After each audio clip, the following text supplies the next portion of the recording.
Vous avez un produit ou une marque à promouvoir, un événement à médiatiser, une annonce importante à faire diffuser pour le public béninois et même à l'international.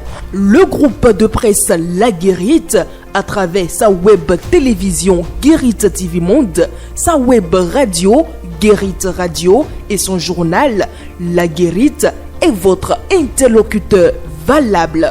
Pas notre savoir-faire, notre audience grandissante et notre présence constante sur le terrain ainsi que sur des plateformes digitales, donnez de l'écho à vos activités pour l'atteinte de vos objectifs. Reportages, comptes rendus, publi-reportages, spots publicitaires, magazines, interviews, bandes défilantes sont entre autres offres du large éventail que nous vous proposons pour une communication percutante et efficiente.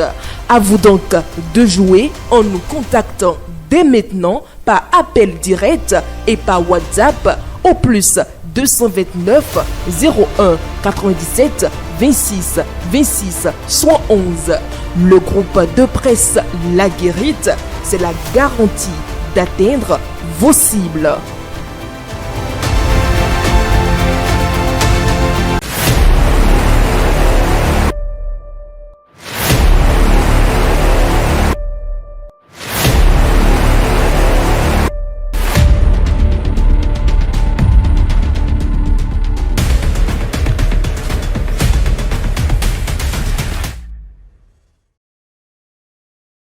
En période électorale, le fichier électoral est au cœur des enjeux démocratiques.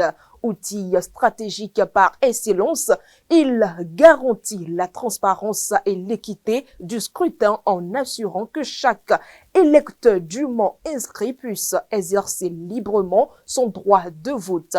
C'est dans cette logique que le comité de pilotage de l'audit du fichier électoral a été mis en place avec pour mission de coordonner les travaux d'évaluation, d'assurer la fiabilité des données recueillies et de veiller à l'intégrité du processus. Mais alors que les travaux de l'audit avancent, des voix s'élèvent pour dénoncer certaines zones d'ombre. Des révélations récentes mettent en cause l'impartialité de quelques membres du comité soupçonnés de proximité avec des figures politiques influentes.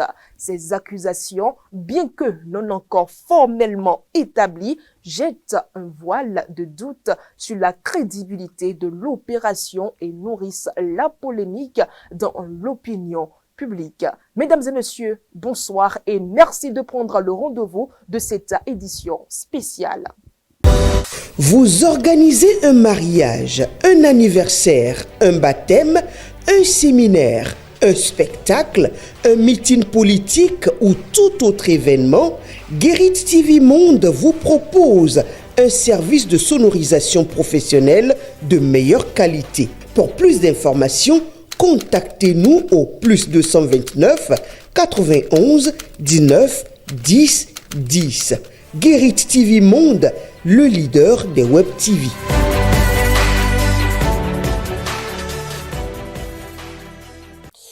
Mesdames et messieurs, bonsoir. Dans une sortie médiatique qui fait grand bruit, le pasteur Michel Alokpo, rapporte du comité de pilotage chargé de l'audit du fichier électoral, brise le silence et lance une alerte grave.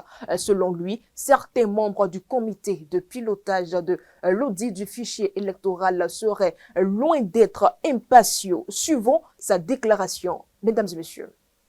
Je voulais imposer la secrétaire parce que si on ne lisait pas la secrétaire, le DEPAF allait bloquer nos dossiers. Je dis mais nous ne sommes pas au service du DEPAF. Le DEPAF n'est pas impliqué dans le recrutement des cadres techniques. Finalement, on ne s'est pas entendu. Un collègue a dit mais en fait, en matière de recrutement, il n'y a jamais eu de transparence. Je dis si c'est ça, moi je m'en vais. J'ai quitté la salle. Pourquoi vous avez quitté la salle? J'ai quitté la salle parce que j'ai vu que c'est du flou, il veut organiser tout patouillage. Mais qui est à l'origine? Mais c'est les trois autres membres. surtout le président de la commission. Vous parlez du président Jean-Baptiste Elias? Non, la commission de recrutement. Il s'appelle Bachabi Moudachiro, c'est le syndicaliste. Je suis parti, ils ont fini leur recrutement et ils vont convoquer une autre réunion pour le lendemain. Je suis pointé à 11h. Ils ont rédigé un rapport général. Le rapport général qui devait être rédigé par le rapporteur que je suis, ils ont rédigé à leur niveau un rapport général. Et quand j'ai lu, j'ai vu qu'il y a tellement d'incongruités dans ce rapport général. J'ai fait mes observations, ils ont boycotté mes observations. Je dis, mais si vous rejetez mes observations, moi en tant que rapporteur, je ne signe pas votre rapport. C'est ainsi que je suis parti. Il faut noter que dans ce rapport, il y a eu le recrutement le monsieur qui est chargé du contrôle financier, qui est parvenu à avoir le vent, ils l'ont positionné comme premier dans la liste des contrôleurs qui ont déposé leur dossier. En observation, ils disent, ah non, qu'il est qu'il est âgé, qu'on ne peut pas le retenir. Alors que dans les critères de recrutement, il n'a jamais été question d'âge. J'étais offusqué, j'ai dit, monsieur, ce n'est pas normal. Le monsieur, c'est un technicien, il a fourni les preuves, il a occupé le poste de contrôleur financier pendant des années. Il passe en premier et vous le recalez en disant que son âge est avancé, qu'il ne peut pas assumer cette responsabilité. Je suis parti. Alors, Michel Aglokpo, à vous entendre parler ce matin, ce que vous êtes en train de dénoncer, est-ce que vous l'aviez dénoncé à l'interne avant de le faire publiquement? Est-ce que vous en avez discuté avec les autres membres? Bien sûr. J'ai dénoncé, j'ai dit que c'est la fraude. Et on me dit que dans un processus de recrutement, il n'y a jamais eu de transparence. Qui vous l'a dit? Mais écoute, c'est Bachabi. C'est Chabi. Le secrétaire du COPIL. C'est lui. Et c'est lui qui est à l'origine de tout ce qui se passe. Mais est-ce qu'on a informé le président? Jean-Baptiste Elias. Mais il n'était pas là. J'ai demandé qu'à la réunion qui va suivre les prochains recrutements, que je veux voir Jean-Baptiste là. Le jour où ils ont amené le rapport, Jean-Baptiste n'est pas là. Est-ce que vous l'avez informé? Il a un numéro de téléphone. J'ai pas besoin de l'informer, il sait ce qui se passe. Il a convoqué une autre réunion. Moi, j'ai déjà dit que je ne serai pas libre avant aujourd'hui, lundi. Mais ils ont continué leur réunion. J'ai dit, on a un forum sur lequel on opine. J'ai dit que j'ai besoin que le superviseur Jean-Baptiste Elias soit de la partie pour valider le rapport. Il n'était pas là. C'est après qu'il a convoqué une autre réunion. Moi, je n'y étais pas. Pour quelle raison? J'ai chialé que je ne suis pas disponible avant ce jour, lundi. Mais pourtant, ils ont continué le traitement des dossiers, ils ont validé. Ils ont envoyé le dossier au président, ils ont tous signé, il dit, sauf le rapporteur qui n'a pas signé. Bon, j'attends qu'il me convoque aujourd'hui ou demain pour que j'affronte le président du COPIL, que je lui dise des 4 vérités. La chose la plus importante, c'est que le fait qu'ils aient boycotté l'entretien remet en cause tout le processus. Le PMP a suivi l'entretien. Et dans les critères de recrutement, les grilles de notation, il est prévu un entretien. Dans la lettre de la note de service que Elias a signé, il est prévu un entretien. Pourquoi on a fait un entretien pour le PMP qu'on va faire un entretien pour les autres cadres? Ça sent de la fraude. C'est ce que j'ai dénoncé. J'ai écrit à l'autorité de régulation des marchés publics, j'ai écrit au chef de l'État, j'ai écrit au ministre de la Justice, qui est notre ministre de tutelle, j'ai écrit au ministre des Finances pour dénoncer ce acte. Et je crois que c'est ces autorités qui sont chargées, surtout l'autorité de régulation des marchés publics, puisqu'il est intervenu dans le jeu en temps. Le ministre de la Justice nous a convoqués en présence de l'autorité de régulation des marchés publics, et on a fait un débat houleux, et finalement, l'autorité de régulation des marchés publics a dit qu'on a besoin d'un spécialiste des passations de marchés publics, qu'on n'a pas besoin d'un PMP. Du coup, Dans le rapport qu'ils ont rédigé, ils ont rédigé celui qui était déjà accepté comme PMP. Ils l'ont pris finalement comme spécialiste des marchés publics. Or, ce n'est pas ce qui a été fait au départ. J'ai les rapports de sélection des PMP. Rapport pour l'étude des dossiers et rapport pour l'entrevue. Et je précise, en présence d'un expert en passation de marché qui au ministère des Finances. Grâce à qui les choses se sont mises, les choses ont marché, les choses se sont régulées.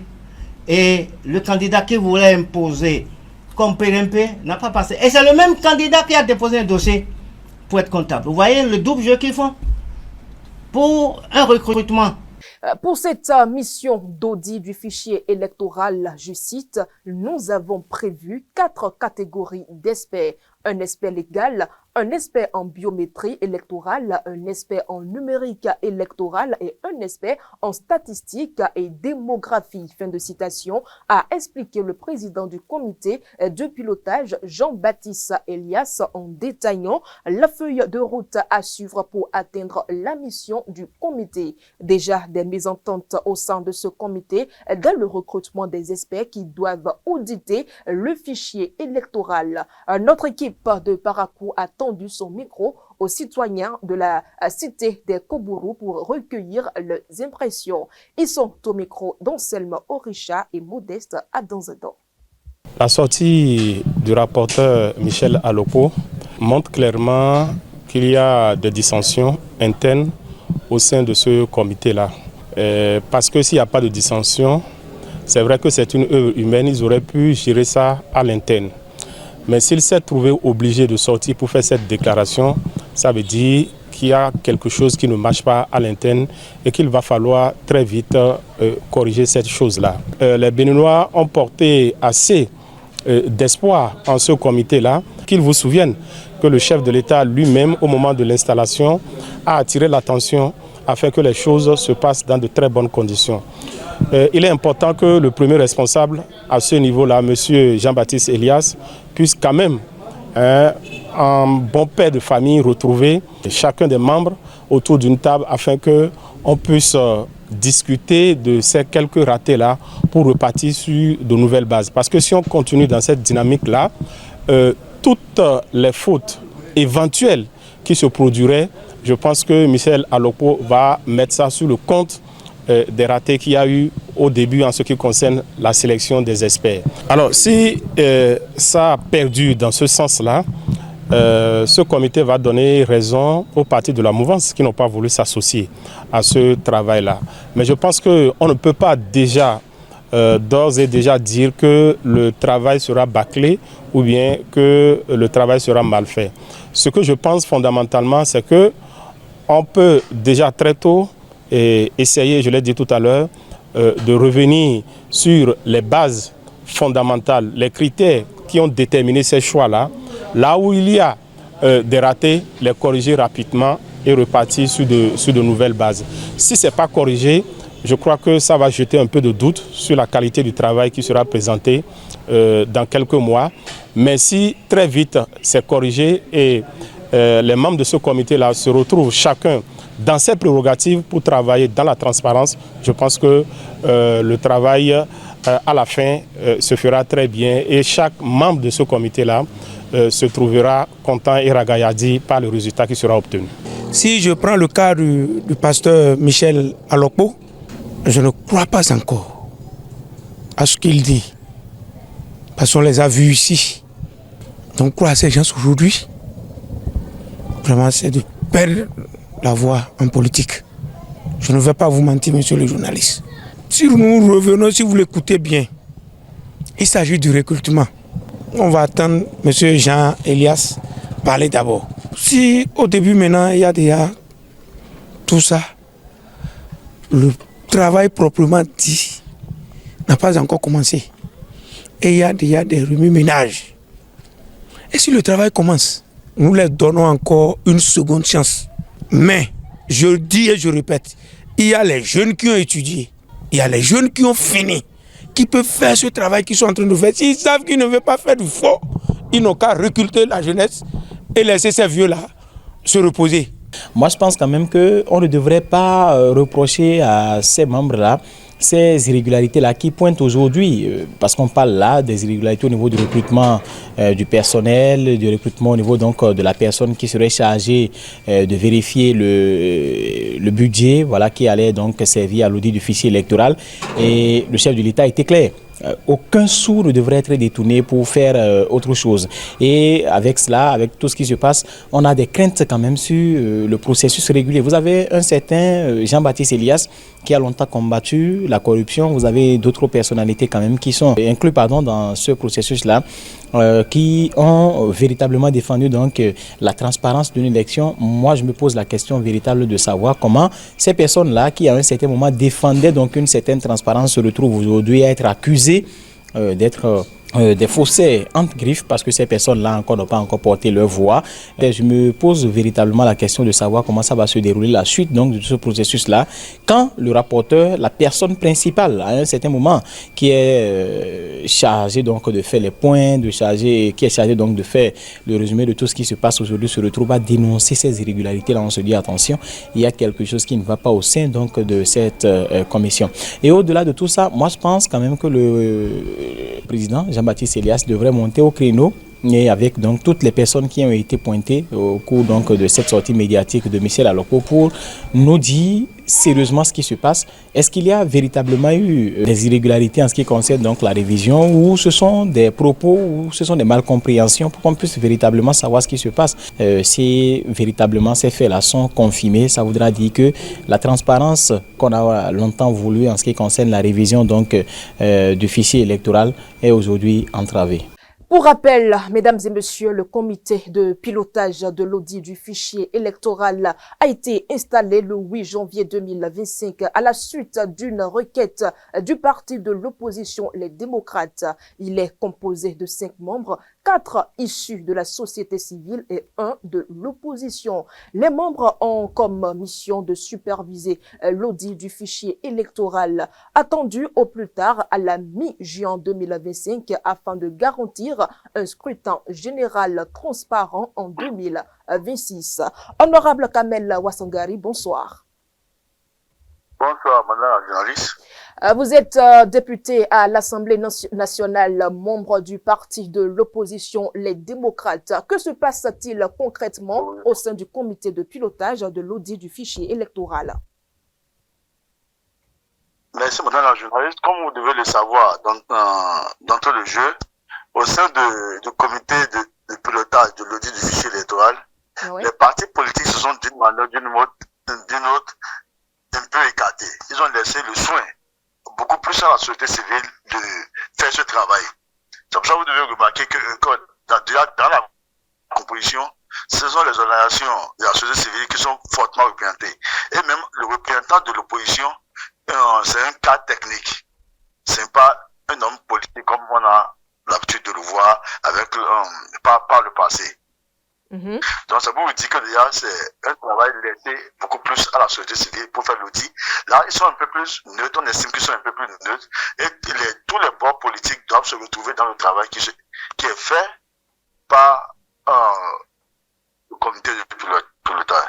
C'est vrai que depuis quelques jours, il y a un des membres du comité de pilotage, en l'occurrence le pasteur Michel Alokpo, qui les plateaux a dénoncé qu'il y aurait eu des irrégularités. Ouais. Je parle en conditionnel. Parce que dans cette déclaration, il a mis de côté le président de ce comité, à savoir Jean-Baptiste Elias, et moi, en tant que ne faisant pas partie de ce comité, ouais, je m'attends avant d'opiner normalement à entendre la version de Jean-Baptiste Elias, qui est président du comité. Parce que le pasteur Michel Alokpo a dit que le président du comité les a invités, mais lui n'était pas là. Je pense pour des faits, pour des dénonciations de cette gravité, le pasteur Alokpo devait tout faire pour être présent chaque fois que le président du comité de pilotage invite les membres pour discuter de ce sujet. Mais parce que aussi, dès le lendemain, depuis hier, nous voyons aussi circuler des déclarations de certains de notre membre de ce même comité qui accusaient le pasteur Alokpo. Et c'est pour ça que je dis, la version officielle que nous devons attendre sont les déclarations de Jean-Baptiste Elias, que nous connaissons d'une certaine droiture, qui ne peut même pas faire douter et qui ne peut jamais accepter qu'il y ait des dysfonctionnements au sein du comité de pilotage. Donc c'est ce que j'ai à dire. Et Kamel Ouassangari, cette déclaration ne déteint-il pas sur la crédibilité du fichier électoral? Non, ça ne peut pas déteindre sur la crédibilité du fichier électoral, à mon sens, parce que c'est le personnel technique, le personnel de fonctionnement du comité dont le recrutement pose problème. Pour ce qui est du personnel technique, ceux qui vont effectivement faire le travail, je pense déjà dans les TDR qui ont été soumis au gouvernement, tout a été décrit de comment ils seront choisis et quels sont les genres de personnes qui seront choisies. Donc ici, le problème dont dénonce le pasteur Alokpo, ça concerne le fonctionnement du comité technique et non de ceux qui feront le travail technique sur le terrain en ce qui concerne ceux qui ont accès au fichier de l'audit. Michel Alokpo a évoqué des pratiques qu'il qualifie de frauduleuses et a dénoncé une tentative d'orientation des résultats au profit de certains candidats. En tant que membre de l'opposition et réclamant la transparence des élections générales de 2026, n'êtes-vous pas inquiété par cette déclaration? Alors, comme je l'ai dit, nous attendons vivement le premier responsable de ce comité, à la personne de Jean-Baptiste Elias, pour venir éclairer l'opinion. Sinon, tout le monde est présumé innocent. Parce que d'autres membres du comité aussi accusent le pasteur Alokpo. Mais nous attendons de vivre voix et fermement les dires du président de ce comité à la personne de Jean-Baptiste Elias, qui peut éclairer tout le peuple. Et je pense que les décisions qui seront prises vont se prendre. Alors, ce n'est qu'une question de temps. Laisse alors le président se prononcer sur la question. Il laisse le gouvernement se prononcer sur la question. Il est plus indiqué. Merci à vous, Kamel Ouassangari. Je rappelle que vous êtes député à l'Assemblée nationale, membre du parti de l'opposition, les démocrates. J'ai un plaisir d'être avec vous. Plusieurs irrégularités internes ont été déclarées par le pasteur Michel Alokpo dans le processus de recrutement des experts. Selon lui, le délai initial de dépôt des candidatures fixé à 30 jours dans les termes de référence a été réduit à 10 jours. Je le cite. Il savait qui allait postuler. Ce raccourcissement du délai vise à favoriser des amis déjà informés. Les critères que nous avons définis ensemble sont ignorés. Fin de citation. À l'entame de cette mission de supervision de l'audit du fichier électoral, le comité semble être divisé. Dr Bertin Koubi, bonsoir. Bonsoir, madame Latifat. Vous êtes un acteur politique, membre du parti Bloc républicain. Êtes-vous surpris du désaccord qui s'observe déjà au sein du comité de pilotage de l'audit du fichier électoral? Pas du tout. Chasser le naturel, il revient au galop. Voici de gentils messieurs qui soupçonneraient le fichier électoral d'irrégularité. Le chef de l'État, qui connaît bien son peuple, leur accorde 160 millions pour faire cet exercice, je dirais inutile. C'est du gâchis, cet argent. Mais il fallait quand même montrer sa bonne foi. Le chef d'État montre sa bonne foi et voici que parmi eux, ils ne s'entendent plus. Cela ne m'étonne guère parce qu'en réalité, 160 millions, pour les ressources humaines, au moins 60 millions iront dans les paiements de salaires, de prestations et autres. Chacun voudrait que cela revienne à quelqu'un qui lui est proche. Pas forcément pour avoir de rétrocommission, pas du tout. Je ne crois pas qu'il soit réduit à cela. Mais le chômage est tellement criard dans le pays que quand vous dites que vous voulez d'un comptable, c'est 1000 qui se présentent, 10 000 qui se présentent. Vous convenez avec moi que maintenant qu'il y a une opportunité, chacun veuille placer le membre de sa famille. Aussi simple que cela. Et quelle crédibilité pour l'outil électoral, Bertin Corby? Mais l'outil électoral ne souffre d'aucune, ma foi, d'aucun problème. Pas du tout alors, je l'ai toujours dit, il n'y a pas de quoi fouetter un chat. C'est parce que justement ceux-là disaient qu'ils ont besoin de vérifier. Leur vérification va juste montrer que l'outil est crédible. Je l'ai toujours dit, ben, il faudrait auditer la liste que la Sénat mettra à disposition, liste qui devrait aller aux élections. On n'en est pas encore là. Ils veulent auditer au fait, le RAVIP, pas la liste électorale. Le RAVIP, moi je ne me dédie pas, hein. C'est le RAVIP qui veut l'auditer. C'est tellement large et vaste qu'en réalité c'est de l'eau versée sur le dos du canard. Mais bon, le président Talon, de bonne foi, a voulu montrer à son peuple que sa liste ne souffre d'aucune irrégularité. Et on pouvait bien leur permettre d'aller se défouler à 160 millions de nos frais au dos du peuple béninois. Et là, maintenant, peut-on déjà parler d'un échec pour le comité de pilotage? Oh, ce n'est pas un échec en réalité. Je suis quand même curieux que le pasteur Aloko en fasse autant, mais je crois quand même qu'il n'exagère pas. Mais c'est qu'il feint de ne pas connaître son pays. Je l'ai entendu dire qu'un PRMP n'ayant pas été pris comme PRMP s'est positionné en comptable. Mais ceux qui veulent faire leur comptabilité, ça va durer combien de temps? Ils n'ont pas une grande comptabilité à tenir. Alors cette comptabilité-là, même un PRMP est assez qualifié pour tenir leur comptabilité. Donc de ce point de vue, sa préoccupation m'a juste fait sourire. Moi qui suis comptable de formation de base, je sais qu'un PRMP a aussi les capacités d'être comptable, rien que pour gérer 160 millions pour 159 millions. Pour à peine 6 mois, 3 mois, c'est pas bien grave. Aussi, il faudrait que le pasteur Aloko comprenne une chose. Je le connais, homme très droit. Je le connais, homme de rigueur. Mais il devrait aller se préoccuper de l'évangile et laisser la politique et ces genres de trucs à ceux dont c'est le métier, qui savent malheureusement, comme ils l'ont dit, il y a souvent eu d'irrégularités dans le choix du personnel. C'est d'ailleurs ce qui fait que au Bénin, souvent, c'est le coucou qui occupe le nid du phénix.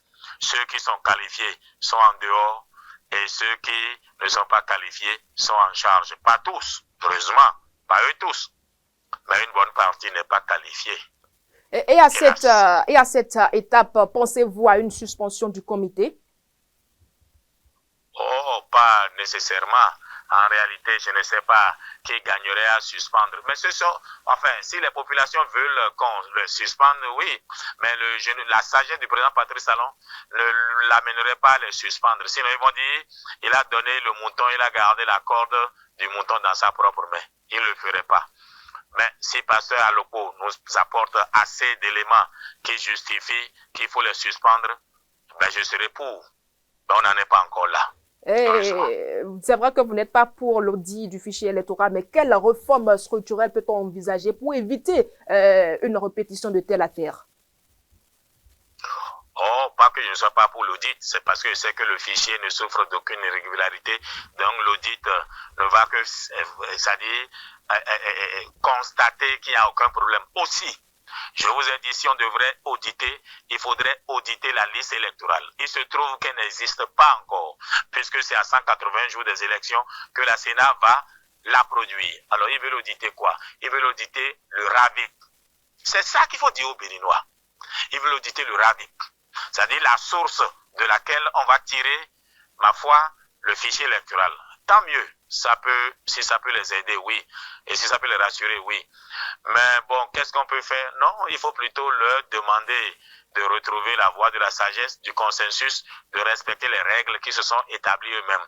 D'ailleurs, le ridicule de tout ceci, voici de gentils messieurs qui sont censés se battre ou bien dénoncer des irrégularités dans un processus électoral, et les voilà eux-mêmes incapables de respecter les règles qui sont fixées pour gérer 160 millions.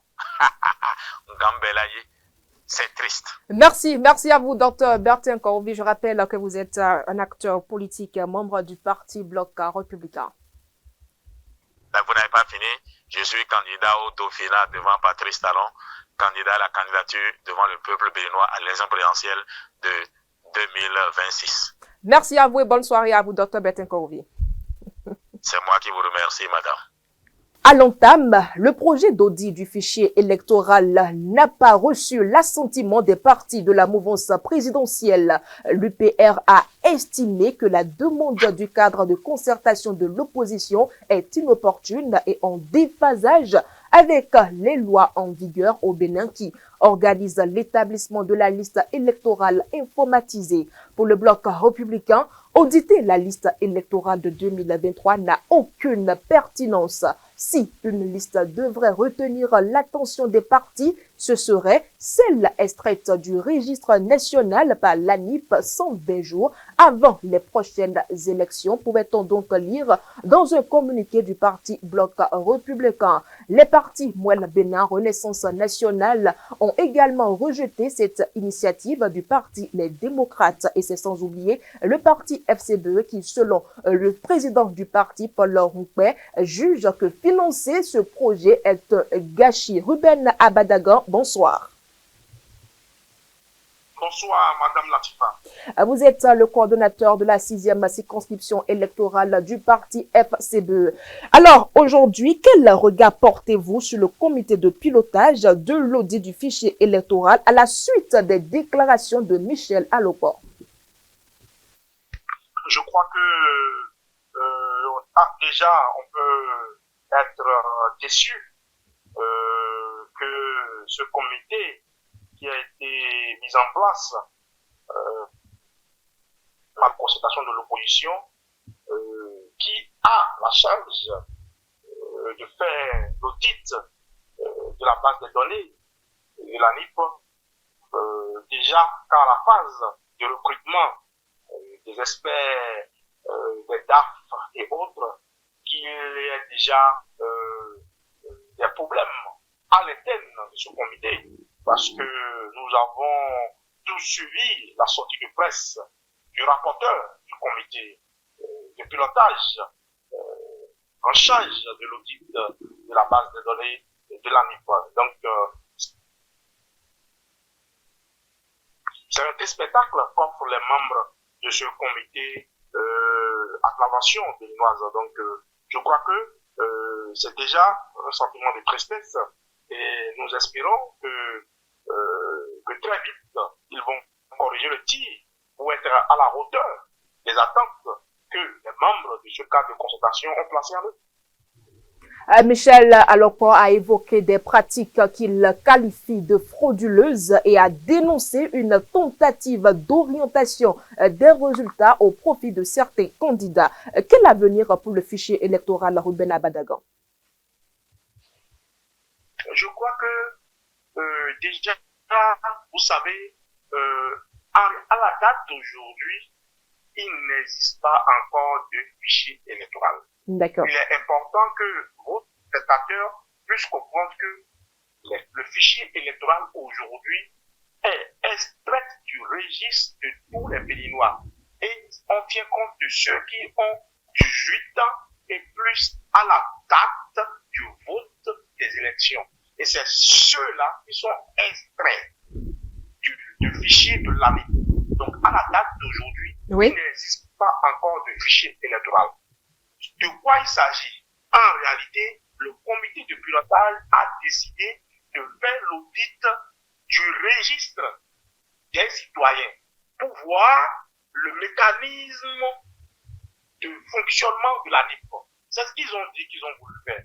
Nous ne sommes pas contre l'audit, mais nous sommes pour l'audit du fichier électoral qui servira aux élections de 2026. Et pour nous, il n'a pas meilleur auditeur que le peuple béninois. Mais par conséquent, au-delà de ça, nous souhaitons bon vent à ceux-là qui ont décidé d'aller faire l'audit de la base des données. Mais on constate que déjà à la phase de recrutement des cadres qui seront habilités à faire le travail. Il y a déjà des problèmes à l'interne. Cela ne donne pas un bon spectacle. Déjà pour la crédibilité des membres de ce comité et pour ce qu'ils auront à faire, parce qu'il s'agit de la base des données des citoyens. C'est des données très sensibles. Et si déjà au début, au niveau de ce comité, il y a déjà des dénonciations de fraude, vous voyez, ça pose un problème de crédibilité vis-à-vis de ce comité. Nous espérons qu'ils auront la maniabilité de trouver très rapidement une solution, parce que il y a certains qui attendent des résultats, parce qu'il s'agit de l'argent de l'État qui a été mis à leur disposition pour ce travail-là qu'ils ont demandé. Et donc, les gens sont en attente des résultats, parce que ce sont les ressources publiques qui ont été mobilisées pour l'audit en question. Alors, Ruben Abadagan, en tant qu'acteur politique et tenant compte de la crise actuelle au sein du comité, serez-vous prêt à accorder de la crédibilité à l'audit du fichier électoral? Vous savez, il ne nous revient pas à nous de dire si le travail qui sera rendu est crédible ou pas. Ce n'est pas nous notre rôle. Nous, notre rôle en tant que parti politique, et nous, au sein du parti Force pour un Bénin émergent, nous, en ce qui nous concerne, peu importe ce qui adviendra, peu importe le rapport que ce comité aura fait après l'audit de la base des données, le plus important pour nous, c'est de faire le travail de la sensibilisation dès que la liste électorale sera affichée dans les centres de vote. C'est le plus important pour nous, parce que ce sont les populations eux-mêmes qui doivent aller consulter les listes, qui doivent aller solliciter les corrections, les modifications, les transferts de bureaux de vote. Et même sur la question d'épuration des listes, nous ne sommes pas habilités au Bénin, nous n'avons pas cette culture de déclarer les décès.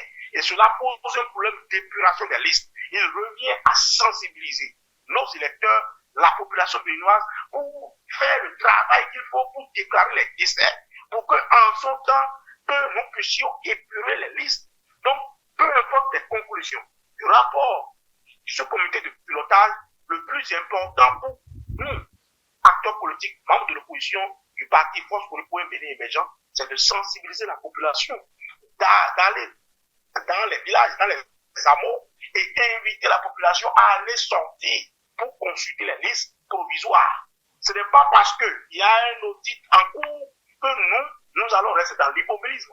Peu importe les conclusions de l'audit de la base des données, nous, acteurs politiques, nous avons le devoir de sensibiliser nos militants, les populations, à aller consulter la liste électorale qui servira pour les grandes élections 2026, parce que nous pensons que c'est au niveau de cette liste-là qu'il faut aller très vite à des corrections pour que, lors des élections, que nos électeurs, que la population puisse aller librement voter pour qu'il n'y ait plus de problèmes de bureau de vote. Donc c'est le plus important pour nous, et c'est pour cela que nous avons dit dès le départ qu'il n'y a pas meilleur auditeur que le peuple béninois.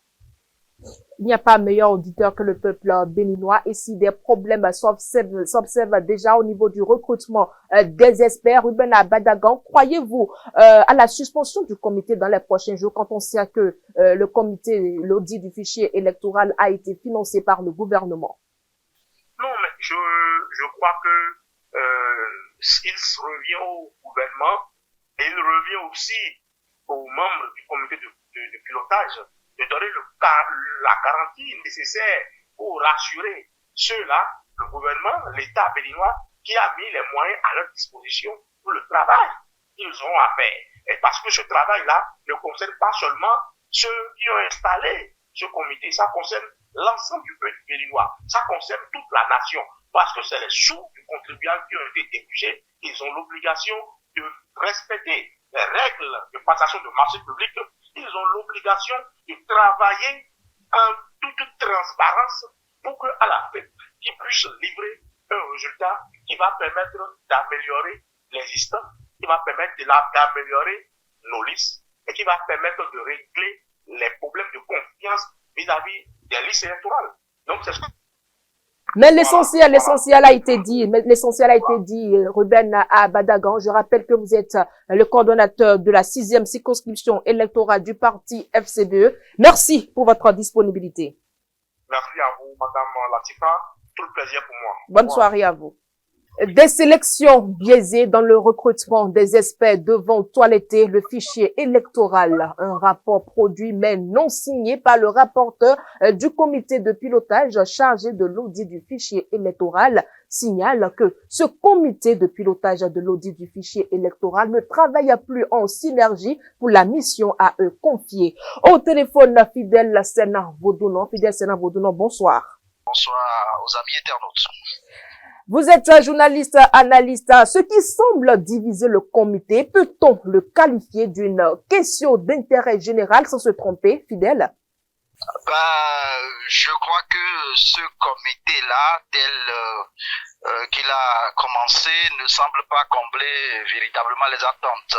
C'est à croire que le chef de l'État, le président Patrice Talon, voyait déjà venir la chose en faisant ses mises en garde fermes. Vous vous souvenez quand il recevait donc les membres de ce comité.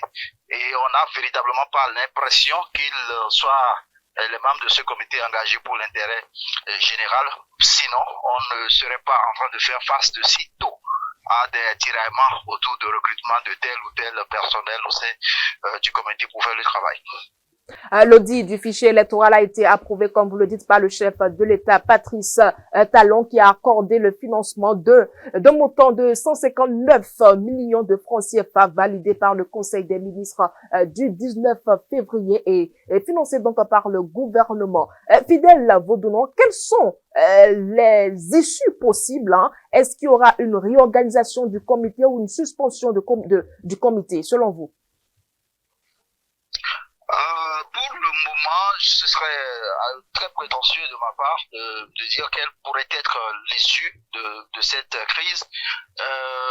Toujours est-il que il s'agit quand même d'un regroupement de personnes forcément aux intérêts divergents et donc en situation, chacun voudrait donc tirer certainement le drap de son côté. Il faudrait rappeler quand même des faits par rapport à la sortie donc du pasteur Michel Alokpo qui représentait le cadre de concertation des religions au sein donc de ce comité-là. Il faut rappeler le contexte où il dénonçait une certaine forme de mépris à sa personne en tant que rapporteur du comité et surtout les conditions de recrutement donc du personnel et donc des techniciens pour être plus précis par rapport au travail à faire. Mais on constate depuis peu qu'il y a eu une certaine évolution sur le dossier parce que on apprend d'autres sources plus ou moins concordantes que eh bien cette sortie du pasteur Alokpo n'était pas véritablement saine et que cette sortie serait motivée aussi par des intérêts puisqu'il aurait fait des propositions par rapport aux 4 personnes à recruter, propositions qui ne mettaient en avant que les siens, y compris, apprend-on de certaines sources sa propre fille, et donc n'ayant pas rencontré l'adhésion donc du reste donc des membres du comité, il a tiré la sonnette d'alarme. Tout ceci reste à vérifier, mais cela reste quand même une évidence qu'il y a problème au sein de ce comité, et je me demande si c'est au chef de l'État qui a reconnu et validé avec le gouvernement et bien le financement donc, de ce comité qui devra taper du poing sur la table ou le responsable, le premier de ce comité, en l'occurrence, je crois que c'est Jean-Baptiste Lias. Exactement. Qui depuis que nous avons commencé à voir, donc c'est le comportement un peu orthodoxe au sein du comité n'a pas encore donné de la voix.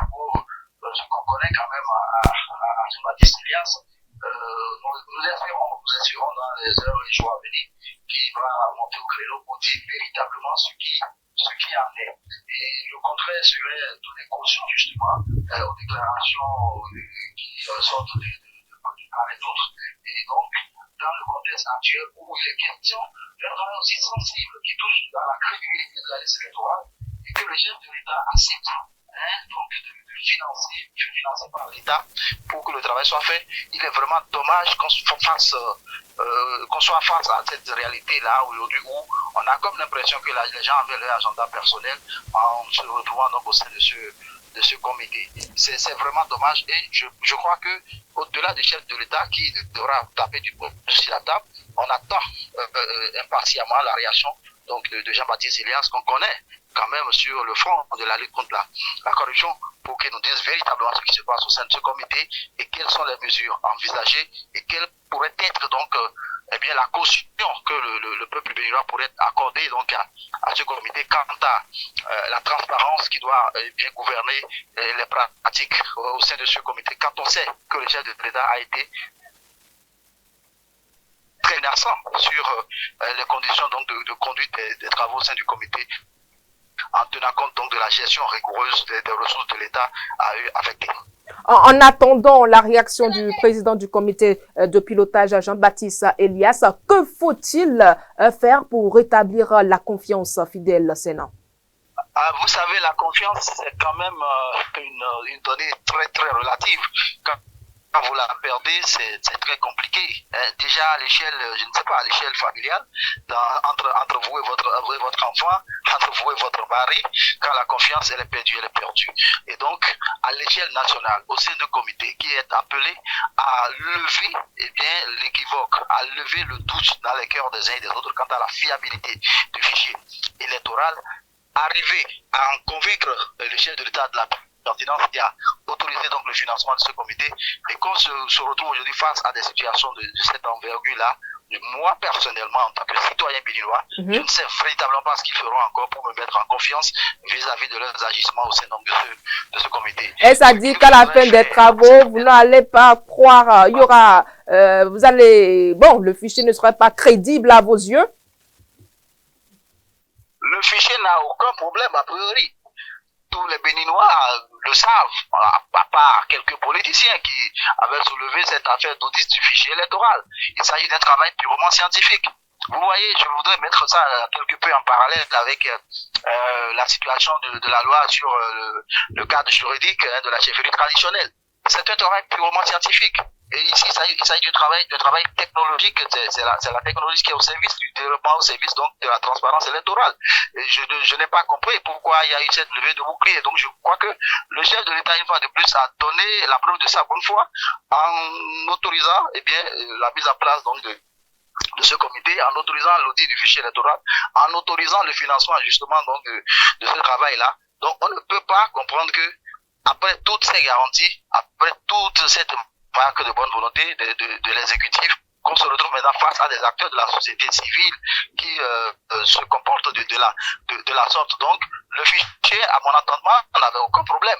Les radiations qui doivent être faites dans les règles de l'art.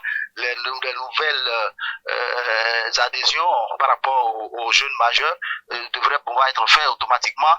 Nous avons aujourd'hui un registre national des personnes physiques qui est à jour. Et donc, on ne peut pas comprendre qu'on puisse remettre en cause. Je pense que le chef de l'État a vu juste, a vu véritablement loin en autorisant cette demande, me semble-t-il, de l'opposition pour l'audit du fichier électoral, afin qu'on ne trouve pas à dire ou à redire en situation. Et donc, quand on a déjà toutes ces données-là, il n'y a pas de souci par rapport au fichier électoral. J'ai comme l'impression qu'aujourd'hui, c'est beaucoup plus ceux-là qui sont donc engagés dans le travail de l'audit qui nous donnent encore du fil à retordre quant à leur dignité, quant à la confiance qu'on devrait pouvoir leur accorder et qui se retrouvent aujourd'hui en souffrance. Fidèle à Sénat, pour terminer, quelle réforme structurelle peut-on envisager pour éviter une répétition de telles affaires? Je pense qu'il est question d'en appeler à la conscience patriotique. Il faut que nous apprenions, il faut que nous arrivions à faire confiance à nos institutions. Je crois que c'est là tout le problème. Parce que si quelques-uns n'avaient pas relevé ou n'avaient pas levé cette affaire d'audit du fichier électoral, je pense qu'on n'en serait pas là. On ne serait pas obligé de sortir plus de 150 millions de nos caisses pour un travail autour duquel quelques-uns sont en train de se manger le nez aujourd'hui. Donc, il est question de reconsidérer notre sens de patriotisme, il est question de reconsidérer notre confiance dans nos institutions, dans nos structures, et de faire en sorte qu'on n'ait pas forcément à recourir à ce genre de pratiques pour avoir confiance, pour valider des structures qui ont été mises en place, le dispositif électoral mis en place depuis des lustres, dispositif qui avait déjà été éprouvé quand même plus d'une fois. et je ne sais pas pourquoi on a dû remettre sur la table cette question d'audit. Donc c'est là qu'il faut déjà voir la chose, pour que on n'ait même pas du tout à faire face à des questions d'audit, au point donc d'être face aujourd'hui à tous ceux qui proposent là, à toute cette raillerie au sein du comité. Donc pour moi, il faut déjà que nous arrêtions donc de remettre en cause toute l'infrastructure électorale de notre pays, surtout qu'aujourd'hui nous sommes beaucoup plus indépendants sur ce chantier-là, parce que nous arrivons quand même à financer nos élections. C'est une très grande avancée qu'il faut saluer, et il nous appartient maintenant à nous, Bédiois, de nous faire confiance pour ne pas avoir non seulement à dilapider nos sous, mais à offrir cette scène obscène-là au monde entier autour de quelques millions parce qu'il est question d'auditer le fichier électoral. Merci à vous, fidèle Sena Vaudounon. Je rappelle que vous êtes journaliste, analyste. Merci de votre disponibilité. C'est un plaisir. Merci. Bonne suite à vous. Merci. Joint par la rédaction de Guérit TV Monde, le président du comité de pilotage de l'audit du fichier électoral, Jean-Baptiste Elias, dit ne pas être prêt à répondre à nos préoccupations.